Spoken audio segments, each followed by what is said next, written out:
now let's get to the other stuff. All right, so let's say that we had something inside here and we wanted to bring in another picture or whatever, all right? So I want to show how we can also use Photoshop and also use After Effects to do some of these animations. Has anyone here not had After Effects? Everyone has touched it? Good. All right.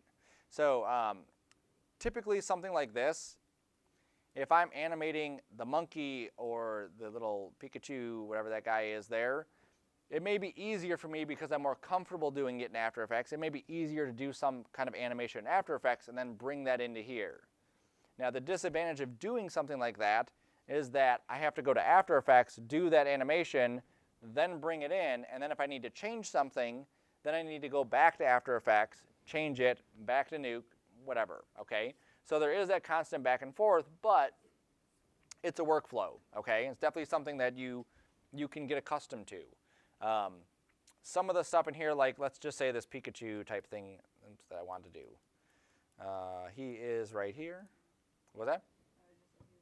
Yeah. If I go to the Pikachu thing right there, you can see I have ... Pikachu. So if I go to this, that's just him.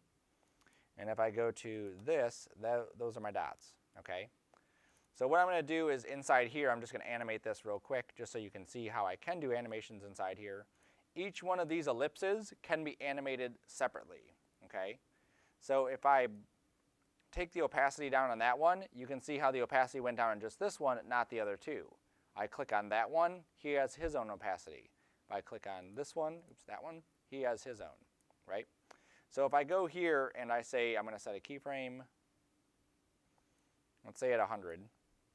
I'm going to set a keyframe here at 100. I'm going to go up to 107, take that up to 1. Then I'm going to go to 107, set a keyframe on the next one. Go to 1010, not 1010, just 110. Go to that one. And then scoot up a little bit. And then pull that up. All right, so now I just have this like bloop, bloop, bloop in the. I'll wait for that to go. All right. And then after that, then I'll have Pikachu like grow real big right there. So I'm going to go back to this one or this one. I'm going to add a transform node. And I can see where he's at right there. So I'm going to take this pivot, put it down to about there, I think.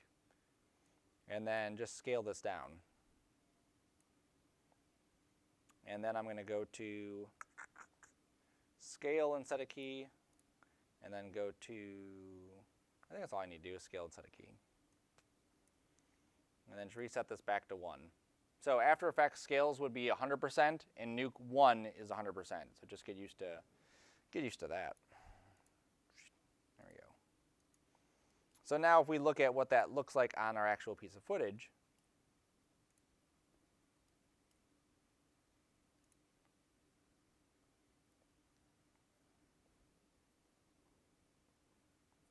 very quick, right? So you're able to do some motion graphics type stuff inside here, or some fancier animations inside here. That monkey is judging you, just so you know. All right, so let's go into Photoshop first, and we'll see how we can export stuff out of Photoshop and then bring that into Nuke. So there, 2560, 2D tracking, stills. So let's grab the monkey first. So inside of Nuke, just so you can see how we did this one, we took the monkey, we keyed him out, we pre-multiplied him, and then we transformed, and then we transformed again, okay? So the top 3 things, we could actually combine into one step, okay? Basically, we can just, inside of Photoshop, we can just cut him out of here and then bring it back in. So if I go into Photoshop, this is, like I said before, this is one of those fake green screens. So they probably rendered him out of a 3D software and put him on a green background, and that's how he looks so vibrantly green. Typically, green screens are not this bright. So I'm going to go to select subject. What's that? I want to go to select color range. That's what I was going to go to. Holy cow, look at that. amazing. How do you know this stuff, Photoshop? How do you know it? That's all it would do, though. Select that, whatever. All right, select color range.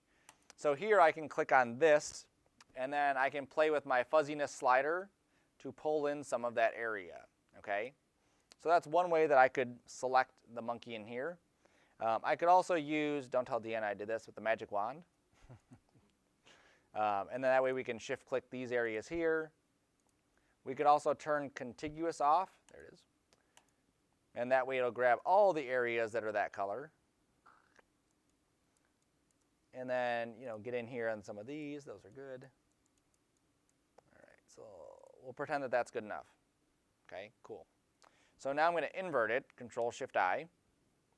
I'm going to double-click this and then put a mask on it. And then you can see the monkey is cut out. Now his edges are pretty rough, so that's why you don't typically use the wand, because it does that to the edges. However, I can double-click this and bring up the properties, and after it's done thinking, I can go to my selection mask and then do edge detection and pull this up a little bit. There we go. And what this is going to do is it's going to go through and try to help smooth out some of that edge. There we go. So I can smooth that a bit. Oops, too much of a feather there. I can pull the contrast up so it's a little bit crisper, and I can also shift the edge some. Okay, so we're going to pretend that that's good enough. It's not good enough. We lost his toe, but let's just pretend that it's good enough. I'll actually pretend that's good enough there. Okay. Now I could go even further on this. I can click that mask. I can zoom in on these areas here. I can use my brush, and I can paint with black to hide some of these things. Oops, harder brush. Like that. I could also go into, let's say, these green areas there. I can add a hue and saturation. I can grab the little slider thing, and I can desaturate those green areas. Now, it's going to desaturate green all over the place, but it's basically just grabbing that one chunk of green. It's definitely not as visible as it was a second ago. Okay, here it is without, there it is with. Okay, so I've done all this stuff inside of Photoshop. So now I'm just going to take everything, oops, and I'm just going to hit Control-E to merge everything into one layer and basically like lock it down into that's the shape. Now I can take this and say Save As. And if I save this as a ping, the ping will save it with just the transparency just like that. So I'm going to put in my stills, monkey from PS, Photoshop. Large file, yes. Perfect. Okay. So now we'll come back into here, and I will read my new monkey file. That's not my stuff at all. Where's my D drive and my P drive?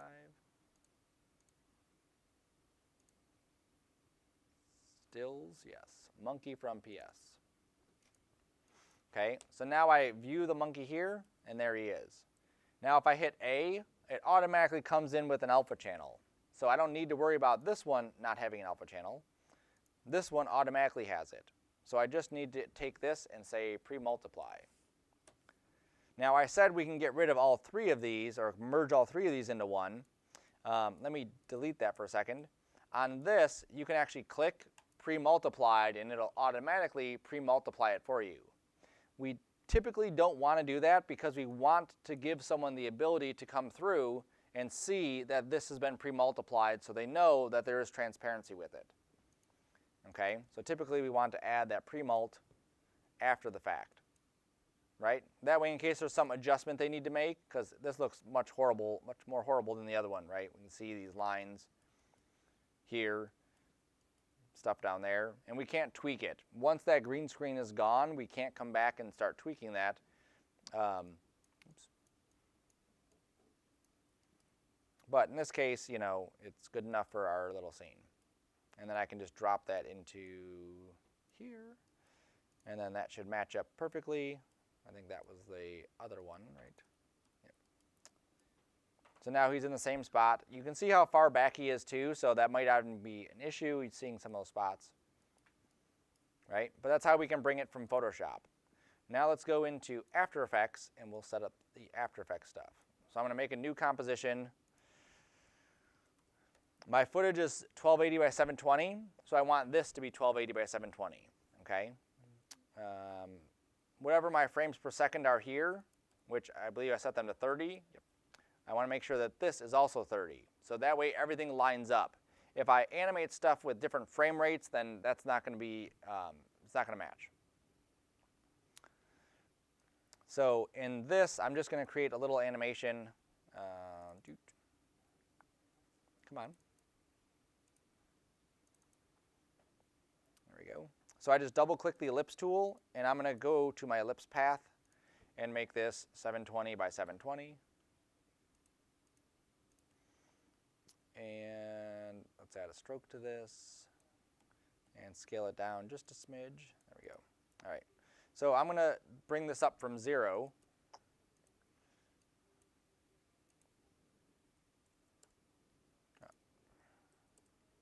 That's good. So it's going to go like that. And I'm going to duplicate it. And if you, oops, I need to first adjust my keyframes. This is all After Effects stuff, so you know I'm just kind of breezing through it.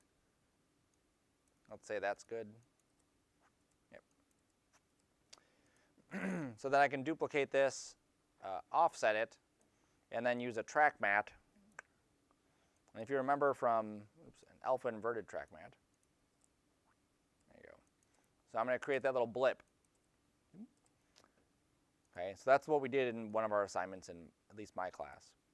So then I'm just going to drop that onto a new comp. And I'm going to scale it down.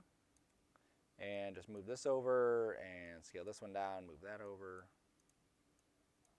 And this is why this is a bit easier to do inside After Effects, because it's something that typically you're already comfortable with. You may want to just fancy something up, and it's like, you know, you kind of struggle with Nuke a little bit more than you really want to at first. Later on, when you see benefits of doing it inside Nuke, then you are a little bit more apt to play around some more. All right, so that should be good there. Cool. So that's what I want to add to my scene. All right, so now what I want to look at is transparency. So just like Photoshop, when we made this, we needed transparency so that that transparency would go into Nuke with obviously a see-throughness.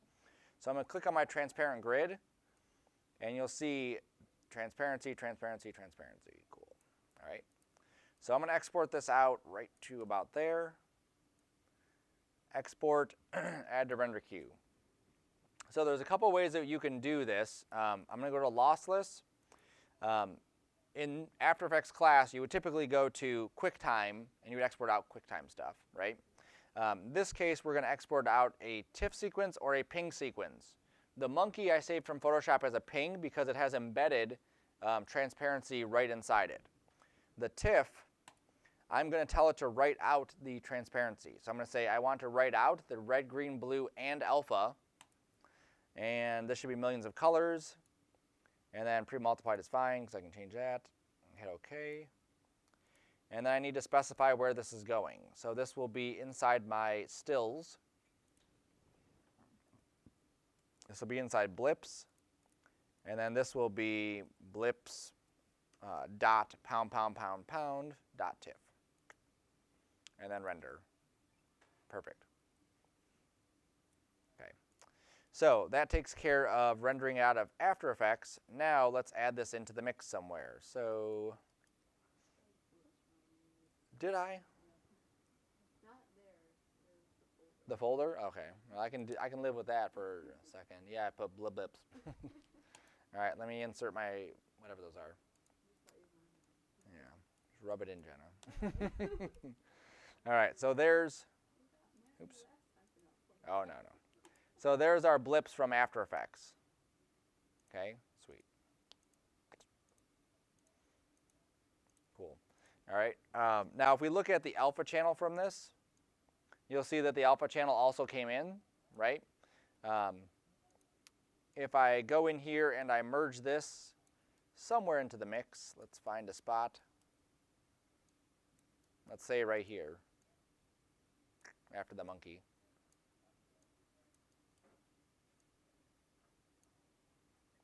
All right, so I go right at the beginning and I go, bloop, there it is.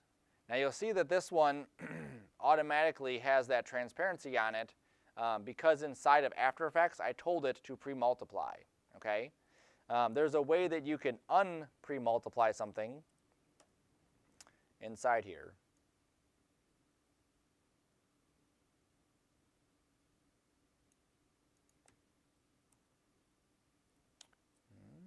That should have worked. No, yes. Nope, apparently not. Never mind. Probably because I just left it on pre-multiply, it's still locked in there. That's fine. All right, so now our next issue with this is that we need to be able to offset this. I don't want this to happen right at the beginning because that's kind of a weird spot. I wanted this to happen, let's say the monkey falls down on his head and then we get the blips, okay? So let's say somewhere around 2:15 I want that to happen, or 2:35 I want that to happen. So I'm going to grab this and I'm going to do a frame offset, or a time offset. Let's forget that one. Time offset. So this is how many frames do you want to offset this piece of footage. So in After Effects or Premiere or whatever, you just grab the piece of footage and move it down. Inside Nuke, because we're dealing with nodes, we have to say offset this many frames. So 235, and so now that should happen right at 235-ish. Okay? So now I can animate the monkey coming down. That's the monkey there. That's the transform. Oops. I'm going to go to 237, let's say that's a good spot. I'm going to set a keyframe for the transform. I'm going to go back, let's say that many frames, and pull them up.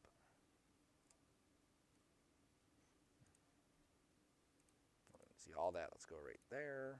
I'm going to hit Q to turn my overlay off, and then hit play.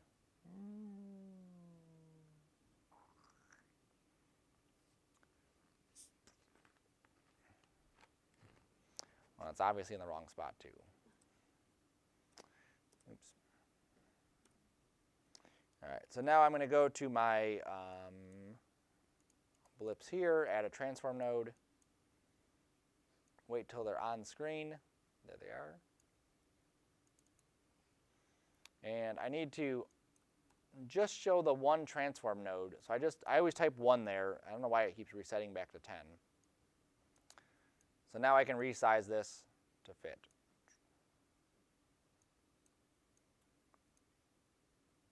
There we go.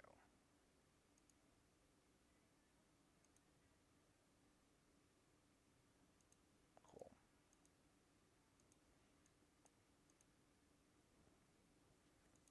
Awesome.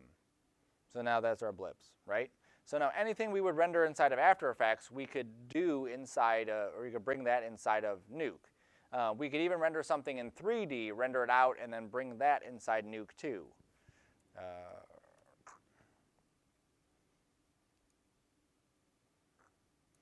There's also, if you go to YouTube,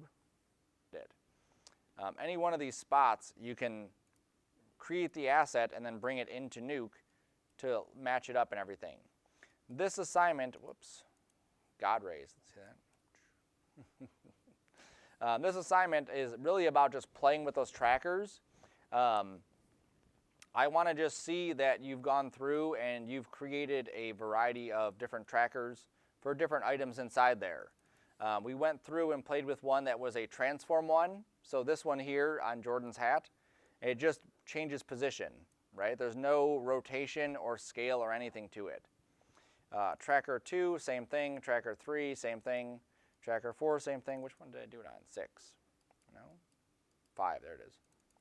On Tracker 5, this is the one where we lined it up to the lights in the back. And that's the one where they move and rotate and scale. So that monkey that's on the back wall, he's moving, rotating, and scaling. Now we could also play with how these things are coming together. I think this is that monkey back there, yes. So the monkey back here is just on the wall. So if I were to change this to, let's say, a plus, you can see how now it looks like his picture is actually like inside the brick or on the brick, right? So you can see how the brick's showing through him a bit. You could also try choosing one of these other ones, like a top's not going to do it. Average is not it. Look at that one. Is it coming through the wall? exclusion's all right.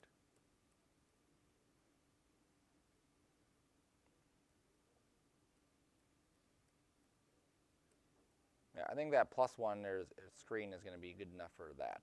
Okay, you can also play with the mix. So that will change the opacity of the character. We can also go through and adjust his colors. So if I go here to the grade, all the stuff that we did before to the still match where we are adjusting grade and adjusting noise, we could adjust on this too. So if the monkey seems maybe too bright for that area, which he definitely does, I can go here and start to play with some of his colors. So just by pulling the gain down, he feels like his lighting is maybe a little bit closer to what it was than when it was like that, right? We can also incorporate other images into this too. I'm going to use Google for this. Use pattern. I don't like any of these. Let me find distress. That's good.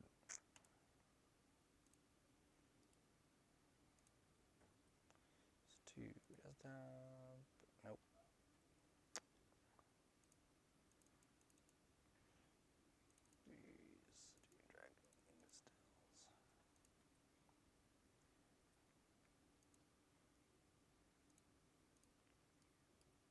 All right, so I'm going to get him to look a little bit more like distressed back here. So I'm going to read that image in.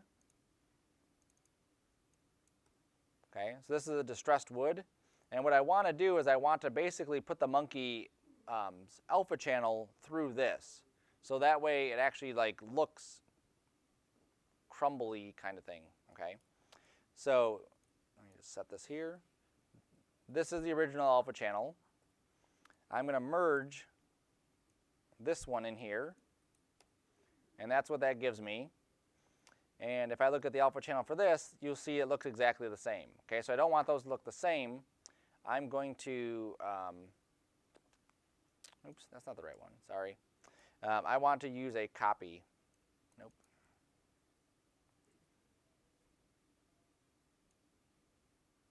Oh, I have to use a shuffle first. There we go.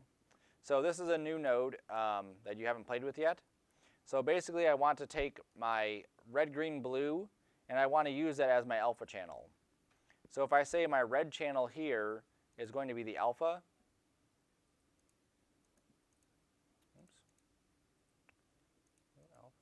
there it is. My red channel here is going to be the alpha. I just highlight all these. The green doesn't matter and the blue doesn't matter. This is the only one that really matters right here, is making sure that this is my alpha channel. Okay, so that's all it's doing, is just converting that to an alpha channel. Then I merge that in. There we go.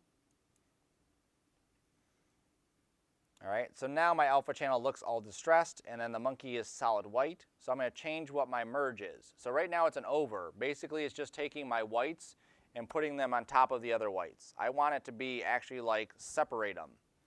So if I say min, now my monkey is like cut up like that. Now I don't want to merge the red, green, blue, and alpha. I just want to merge the alphas together and then output the red, green, blue. I guess I have to do all of them, don't I? That's it, there we go. Merge that.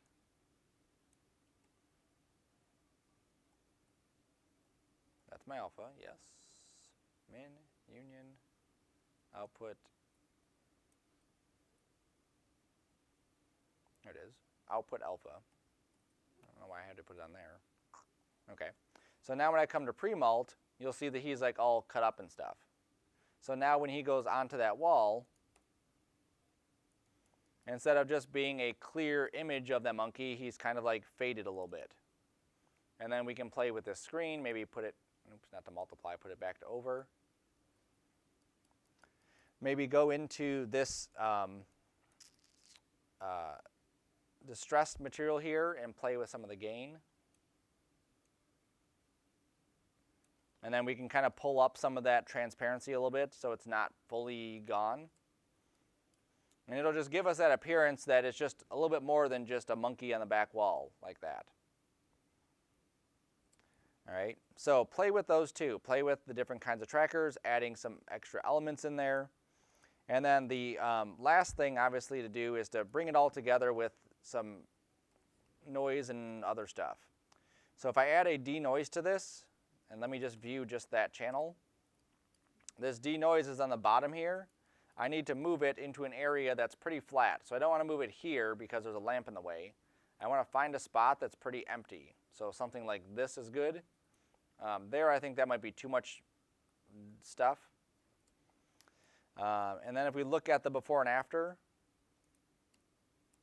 you can see it does a pretty good job of removing the noise in this video.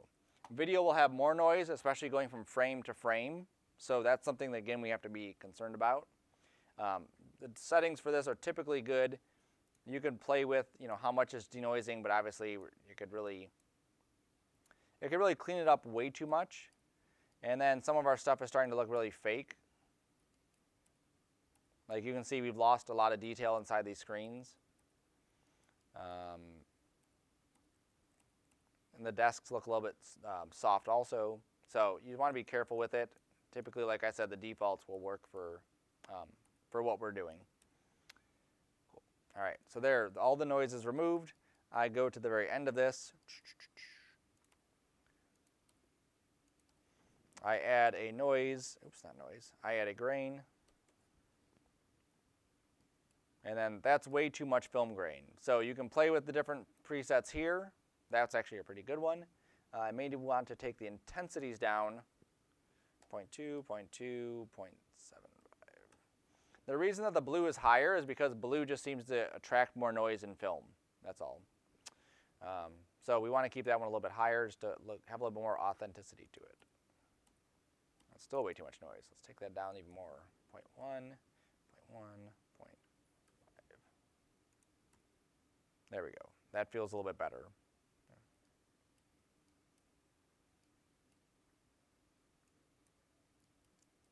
All right, so now everything should be linked up. That's good. I have my vignette here. I have a grade. And on my grade, I just played with some of these colors. Again, we can go through. You can add grades and grades and grades, and it's like, nonstop. We can try to tint some of these colors here some. Now, this one that I've opened up is not the 4. So like last time we clicked the 4 and did that. This time I click this and it opens up sliders. It's much easier to do. Either way works. You're doing the same thing. But this way I have sliders, so now I can actually go in here and tint this a bit more controlled. I may want to take my shadows, which are these here, and again maybe tint them to that, and then take my white point.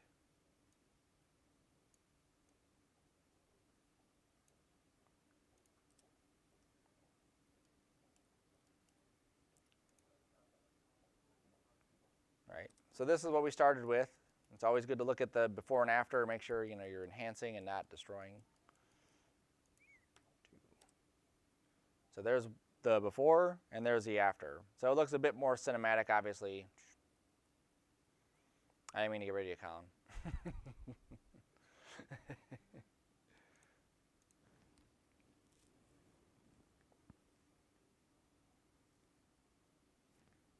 Right, and then now as we play, this is going to go super slow because there's so much stuff happening. All of our tracking information, all of our keying is being updated, all of our positional stuff, all the grades and grains and denoises and all that stuff is being calculated for each frame.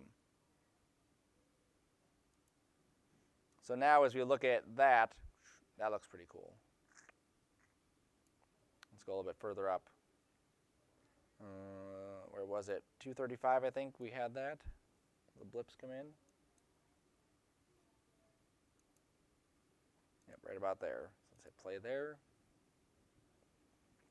And this guy is way too bright, so I'd probably want to knock him down a little bit. Here comes the monkey.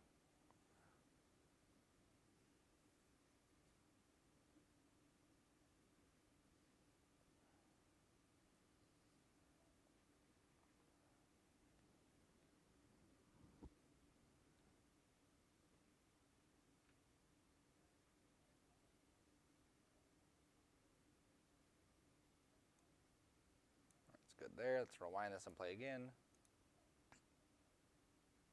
Awesome.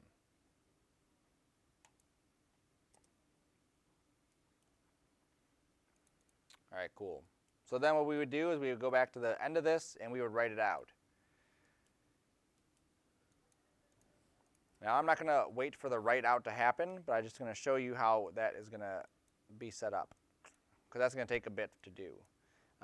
So the write here, oops, I'm going to go there. I'm going to go to my folder. I'm going to say where I'm going to put this. So this is going to be my output. So I'm going to make a new folder right there. Out from nuke. And then these will be called Sarcona _ 2DTrack dot _pound tiff. And this way, Nuke will know that I need to export a sequence, so that's what the pounds are for. So it knows, like, frame 1 is going to be called frame 1, frame 2 is going to be called 2. The more pound signs, the more padding. So 1 will actually be called 001, 2 will be 002. And then I can hit render, and then it'll render that input range when I hit OK, right? There's something else I wanted to say before I hit OK. Yeah, so I would hit OK. And then, of course, you're going to organize your stuff. So you may want to do the background stuff like we did before. So I'm going to just slide this over here. I'm going to hit Alt-E to get rid of those. Slide this over here, and then do a backdrop. And I found out why I have that, because I added a plugin at some point. Monkey animated. Oops. I'm going to hold Control so I can move that, and then drag this in. That's good. And then here's another monkey. Monkey back wall. I think his font size down to like 35 or something.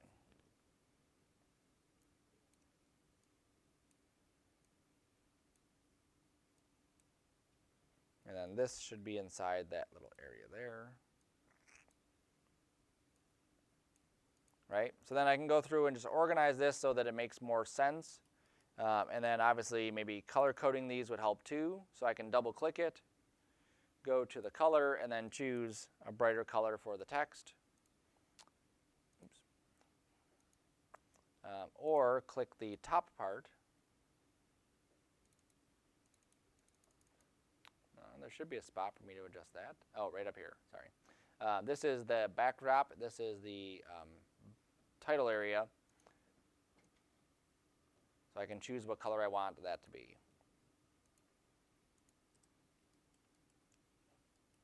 All right, so I would go through each one of these areas and I would organize those so that it makes more sense. I would delete stuff I don't need. I would make sure that all my stuff flows nicely from one spot to the next. No little jagged parts like this. Like that, good. Even this here, I would shove that off to the side, move this up so it's in line. There we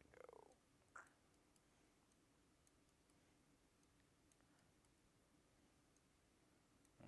There's all my trackers, so I could just make a node for the trackers. They're all connected to stuff right now, so I can't delete them, so I need to save those. Sweet. All right, so what I would do is then render this out. So I'd go back to my right after everything was done. I should probably save. I'd hit the render button, hit the OK button, and it renders everything out. I'll get, again, another sequence that I could go into After Effects and put together, or Premiere and put together. I'll show that, not next class, but I'll show that on Monday of next week, okay? So the rest of this class, continue working on this, playing with those nodes, adding stuff in there. Work on going from Photoshop, work on going from After Effects if you're comfortable with After Effects. Even Illustrator, you could make something in Illustrator, save it as a ping, bring it in here too, okay? If you want to do 3D, you can try that as well. And then next class we'll be working on this again, and then Monday we'll have this as a turn-in on Monday, okay? And then we'll get into the next part, which is funner, which is planar tracking, which allows us to do much more tracking that's better than just this stuff. It's a step up from still, but then planar tracking is, you know, one more step getting closer to the cool stuff, which is 3D tracking and camera tracking stuff. Cool? Questions? Go ahead, Jen. You just render it as your regular settings, okay? So if I go to the render settings, I just need to make sure that in here when I'm picking my image, let's say I did a TIFF, I need to make sure that the alpha channel is on here. So as long as I don't skip the alpha, then I should be good, okay? And what this will do is it'll actually output images with this image already cut out. So if I go back in here, and I hit read, I'm sure I have something from one of my classes on the D drive, on this, 3D.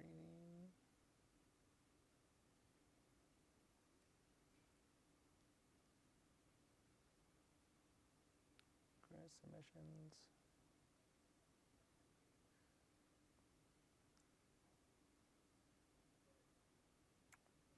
I think I would have one of these. Maybe that one.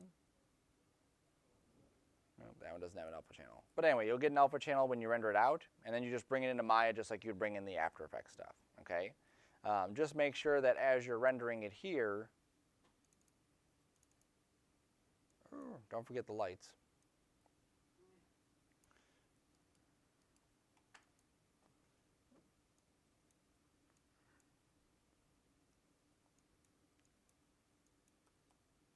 There we go. So let's say that that's good. As you're rendering it here, you want to check this button to make sure you're getting the alpha channel. And as long as you click that, you're getting an alpha channel, and so it automatically generates it, so you should be good. And then what's neat about this too is obviously you can change the direction of this. So if our camera angle is more like that, we can choose something like that. If it's more like this, we can render it out like that. So you do have a lot of options for doing this kind of thing. This was mocap. So in the animation class, if you've already taken it, we do a motion capture thing where we motion capture someone. So this is our latest one, which is Wade. And there's his stuff. And wait for it. There it goes. So I could render this out and bring this into my scene and do whatever I wanted with that. This animation here doesn't have to be. So if you brought in any image, like I guess all these ones I pretty much brought in there are blank. So let's find something else. Here's Jessica's pose from animation class. Oh, come on. I have another one that's not, I know that. Kung Fu 2? There we go. So like this one here, I could totally use this image. But in order for me to use, let's say, just this character, I'd have to go through with my roto and draw that path all along here. It helps when the background is a solid color, because then we can use those keying tools to pull stuff out of there a lot easier. Here, like I said, we'd have to go through and cut out the entire character in order to get that. And she has some motion, depth of field on her. So this knee is a lot blurrier than, I guess she's blurry pretty much all over. Her nose isn't too blurry, but we're not cutting that out, right? So that's stuff that we have to consider. If it is a solid color background, let me grab her first pose, like this, you can see that this one did come in with alpha channel, so we would be able to actually just pre-multiply that and then merge that into the mix, and then use a transform to scale it down.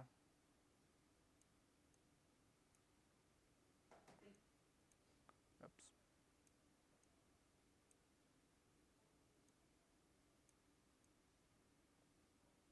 Like that. Okay, and then use our tracking data to move it around. Okay, so you don't need the background to be solid, it just helps. Okay. Anything else? All right. So I'm going to save this to Canvas.